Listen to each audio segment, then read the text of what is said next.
आणि आता एक नजर टाकणार आहोत लोकसभेची नेमकी तयारी कुठे कुठे कशी सुरू आहे या संदर्भातल्या न्यूज टॉप 9 वर।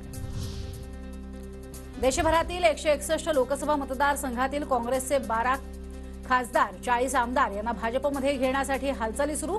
काँग्रेस आमदार खासदारांना भाजपमध्ये घेण्यासाठी समितीचीही स्थापना।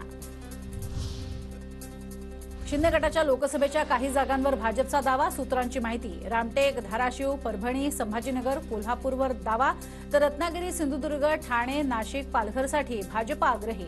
शिंदे गटाचे 4 ते 5 खासदार बदलण्याचीही शक्यता। शिंदे गटाप्रमाणे अजित पवार गटालाही लोकसभेच्या जागा हव्यात, भुजबळांची भूमिका। महायुतीत चर्चेला जाणाऱ्या फॉर्म्युल्यावरती माध्यमांनी विचारलेल्या प्रश्नावर भुजबळांची प्रतिक्रिया। लोकसभेच्या 48 पैकी 39 जागांवर मवियात एकमत, शरद पवार यांची माहिती। शाहू महाराजांच्या कोल्हापूर लोकसभा उमेदवारी संदर्भात चर्चा नाही, शाहू महाराजांच्या भेटीनंतर शरद पवारांची प्रतिक्रिया। लोकसभेसाठी महायुतीमध्ये 2 नव्या फॉर्म्युल्यांवरती प्राथमिक चर्चा सुरू। भाजप 32, शिवसेना 12 आणि राष्ट्रवादी 4 या फॉर्म्युल्यावर चर्चा, तर भाजप 28, शिवसेना आणि राष्ट्रवादी प्रत्येकी 10 या फॉर्म्युल्यावरही चर्चा। महाविकास आघाडीत 9 जागांचा तिढा कायम असल्याची माहिती। अकोला, भंडारा, गोंदिया, हिंगोली, कोल्हापूर, मुंबई तसंच मुंबई दक्षिण मध्य, मुंबई उत्तर पश्चिम, नाशिक, पुणे आणि वर्धा या जागांचा समावेश। लवकरच मुंबईत मवियाच्या नेत्यांची बैठक, वंचितच्या प्रकाश आंबेडकरांनाही निमंत्रण। माढा लोकसभा मतदारसंघावरनं महायुतीत जुंपली।